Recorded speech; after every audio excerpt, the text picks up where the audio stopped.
Vyetnamga shuni qidirib keldim. Orolda joylashgan Win Wonders parkiga boramiz. Janubiy Xitoy dengizidan 60 sm tepadan kanatda o'tib bordik. 6 ta tematik zonasi bor ekan. Bir kunda hamma narsani ko'rishga точно ulgurmaysizlar. Juda ham katta navbatlar bilan 800 metrlik zipline ga bilet oldim. Uzunligi taxminan 2500 metr bo'lgan tog'larning orasidan uchadigan amerikanskiy gorkida uchdik. Men uni teleshka dedim. Buni gaz tormozini o'zingizlar boshqarasizlar. Menga shunisi yoqdi. Dunyo bo'yicha tan olingan maydoni 4200 kvadrat metrdan katta naduvnoy akvapark bor ekan. Biz uni faqat chetdan ko'rdik, chunki vaqtimiz yetmadi. Bu yerda takoy suv parisi yoki suv to'yini ko'rsanglar ham bo'ladi.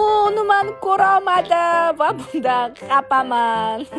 Zooparkka kirganimizda ham hamma hayvonlar uxlashyotdi. Shunga yoniga kira olmadik va ko'pini ko'ra olmadik ham. Lekin dunyo bo'yicha eng noodatiy hayvonlarni menimcha ko'rdik. Men xursand bo'lganim kapibarani ko'rdim. Qisqa qilib aytganda hamma joyni ko'rishga ulgurmadik. Ustimni kir qilishga ham ulgurdim. Uti-putilashotdi ham topib olishdi. Charchab och qoldik, chunki halol ovqat topish ham qiyin. Naskisi yurti bo'lsa ham Vyetnamda sayohat qildik. Bularni fontanni qaranglar. Bizani fontan babuzor baqirganingiz sari yuqoriga ketaveradi. Bu Vyetnamdagi Win Wonders parki. Kirish bileti 490 ming. Bu parkka kim bilan kelmoqchi bo'lsanglar, o'sha odamga bu videoni yuborib qo'yinglar.